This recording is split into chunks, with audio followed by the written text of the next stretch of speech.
Hello everyone, welcome to Study IAS exam.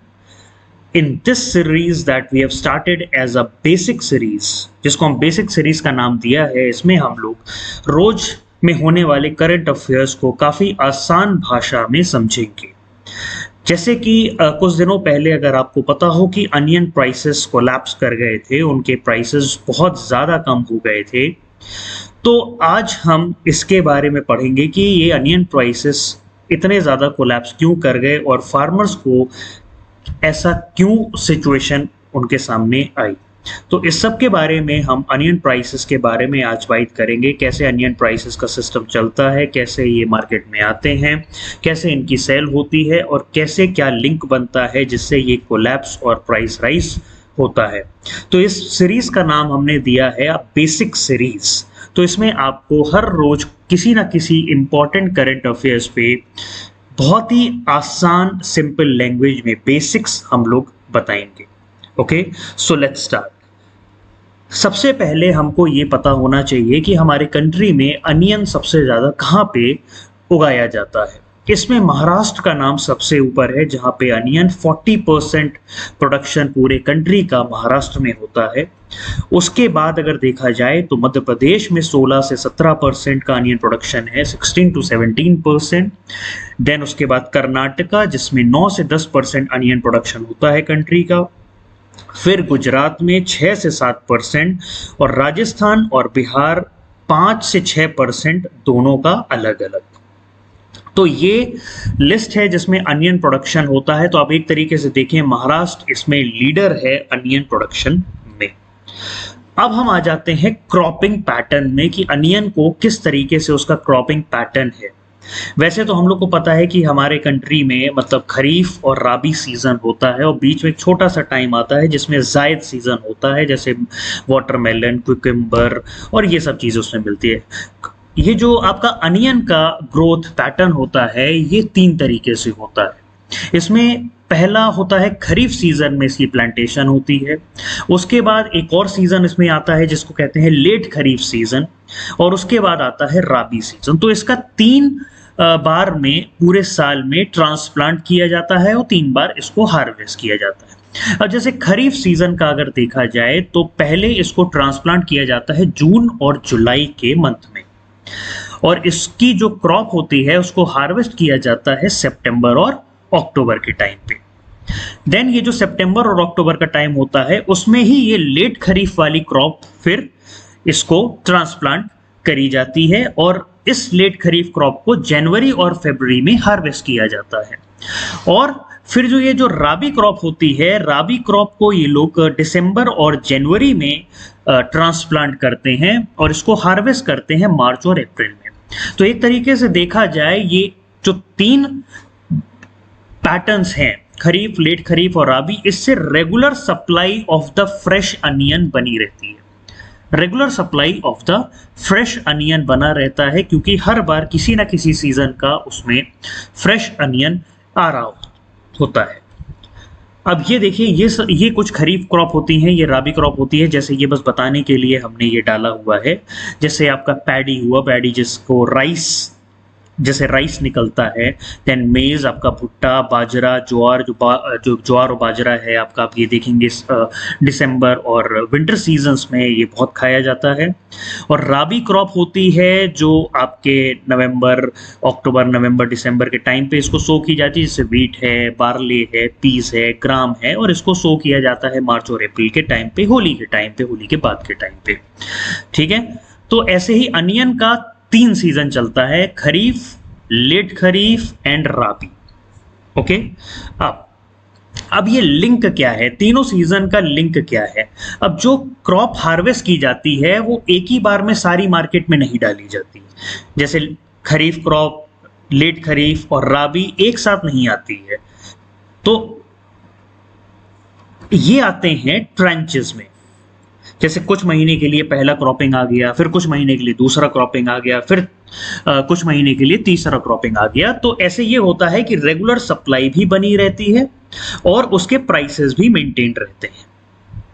ठीक है, तो ये होता है, ये ट्रेंचेस के फॉर्म में होता है कि अभी कुछ महीने खरीफ क्रॉप को हम लोग मार्केट में डालेंगे, फिर कुछ महीने के बाद हम लोग लेट खरीफ को मार्केट में डालेंगे, फिर कुछ महीने बाद हम राबी क्रॉप को डालेंगे, इसके बाद फिर वही साइकिल सेम टू सेम चालू हो जाती है।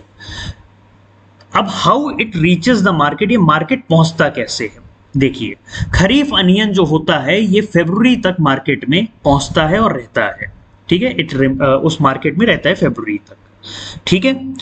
फिर जो लेट खरीफ सीजन का अनियन होता है इसका इस्तेमाल मई और जून के टाइम पे होता है, एक रेगुलर सप्लाई बनी रहती है। और राबी क्रॉप का जो अनियन होता है वो पूरे समर्स और मॉनसून टाइम पे मार्केट को सप्लाई देता है टिल अक्टूबर, मतलब जून, जुलाई, अगस्त, सितंबर, अक्टूबर, सबसे ज्यादा टाइम तक राबी क्रॉप का अनियन मार्केट में रहता है। तो इस तरीके से ये मंथ बाई मंथ बटे हुए रहते हैं। अब प्राइस सडनली कोलैप्स कैसे कर गए? जब इतना अच्छा सिस्टम चल रहा है तो प्राइस सडनली कोलैप्स कैसे कर गए? तो इसके कुछ रीजंस हैं। जैसे पहला रीजन है कि आपने अगर देखा हो कि इस बार फरवरी में जरूरत से ज्यादा टेम्परेचर बढ़ गया था, जो कि फरवरी मंथ में नहीं होता है। Okay, so there is a sudden rise in the temperature in February. Okay, then high moisture prone to deterioration from the heat shock.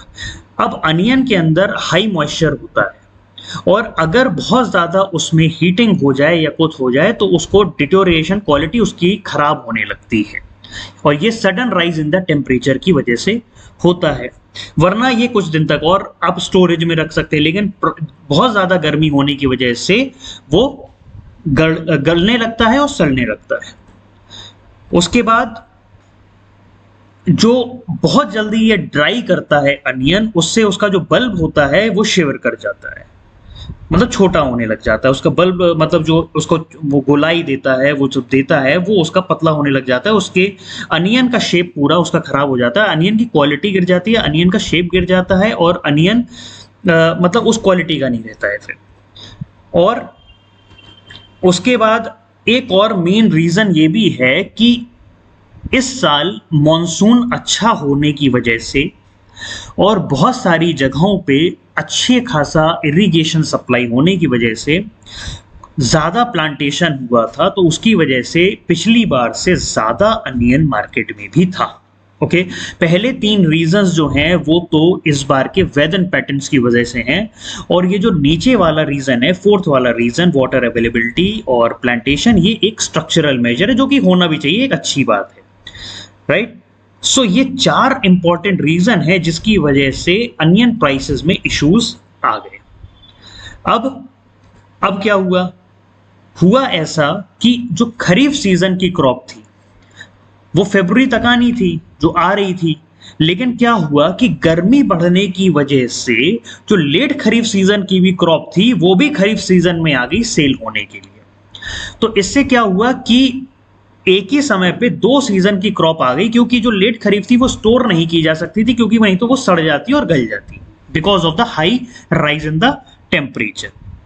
तो both kharif and late kharif season का क्रॉप एक ही टाइम पे मार्केट पे आ गया बिकने के लिए। अब क्या हुआ, एक तो इंक्रीज प्रोडक्शन था, दूसरा दो सीजन की क्रॉप आ गई जिससे ऑफलोडिंग हो गई सब पूरे मार्केट में। तो उस ऑफलोडिंग से क्या हुआ कि मार्केट में जो प्राइस था वो कोलैप्स कर गया, राइट। अब गवर्नमेंट क्या कर रही है? गवर्नमेंट को क्या करना चाहिए ये ऐसा है कि गवर्नमेंट जैसे एमएसपी फिक्स होता है उसी के तौर पे वो एक प्राइस फिक्स कर दे, अनियन का भी, अनियन का प्राइस वो फिक्स कर दे कि मिनिमम इस रेट पे अनियन को लिया जाएगा।